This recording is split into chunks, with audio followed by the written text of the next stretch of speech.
మళ్ళీ కాక్రోజులు పోరాటానికి సిద్ధమవుతున్నారా?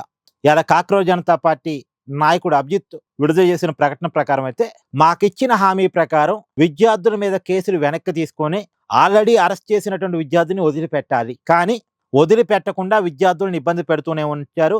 మళ్ళీ కొత్తగా చాలా మందిని అరెస్ట్ చేస్తున్నారు. జంజీ ఉద్యమంలో పాల్గొన్నటువంటి అంటే ఢిల్లీ జంతర్ మంతర్ దగ్గర ఆందోళన చేసిన చాలా మందిని మళ్ళీ అరెస్ట్ చేస్తున్నారు. ఆల్రెడీ అరెస్ట్ చేసిన విద్యార్థిని వదిలిపెడతా ఉన్నారు, వదిలిపెట్టట్లేదు. కాబట్టి మళ్ళీ ఉద్యమిస్తాం, మీరు ఇచ్చిన హామీని నిలబెట్టుకుంటే ఓకే. ఇక్కడ 3 డిమాండ్ అండి కాక్రోజ్ జనతా పార్టీలు పెట్టింది. ఫస్ట్ డిమాండ్ ధర్మేంద్ర ప్రధాన్ రాజీనామా చేయాలని అడిగారు. సరే చేశారు కూడా, అయిపోయింది.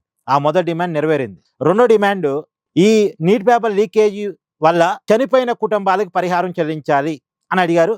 పరిహారం చెల్లిస్తామని చెప్పారు. ఎంత పరిహారం చెల్లిస్తామన్నది ఇప్పటివరకు కేంద్రం చెప్పలేదు, కానీ పరిహారం అయితే చెల్లిస్తామని చెప్తుంది. కాక్రోజ్ జనతా పార్టీ వాళ్ళు అయితే ఒక్కొక్క కుటుంబానికి 1 కోటి రూపాయలు పరిహారం కావాలని అడిగింది. బట్ ప్రభుత్వం ఇస్తామంటుంది, ఎంత ఇస్తుందని చూడాలి. మూడో డిమాండ్ విద్యార్థుల మీద పెట్టిన కేసుల్ని విత్డ్రా చేసుకోవాలి, విద్యార్థులను వదిలిపెట్టాలని మూడో డిమాండ్ పెట్టారు. ఈ మూడో డిమాండ్ కూడా మంగళవారం లోపు అంటే ఇవాళ లోపు నెరవేరుస్తామని చెప్పారు.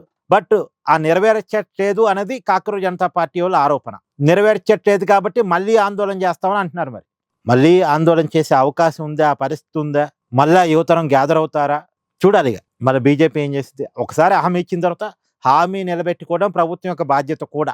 హామీ నిలబెట్టుకోవాలి. ఒకసారి హామీ ఇచ్చే ముందే ఆలోచించుకోవాలి, ఇది చేయగలమా లేదా, చేయటానికి ఉన్న ఇబ్బందులు ఏంటి అన్నది ముందే ఆలోచించుకొని హామీ ఇవ్వాలి. వన్స్ హామీ ఇచ్చిన తర్వాత నెరవేర్చాల్సిందే. నమ్మక ద్రోహం ప్రభుత్వానికి ఉండకూడదు, ప్రభుత్వం అలా చేయకూడదు. అటు చూడాలి ఏం జరిగింది అనేటువంటి. Thank you.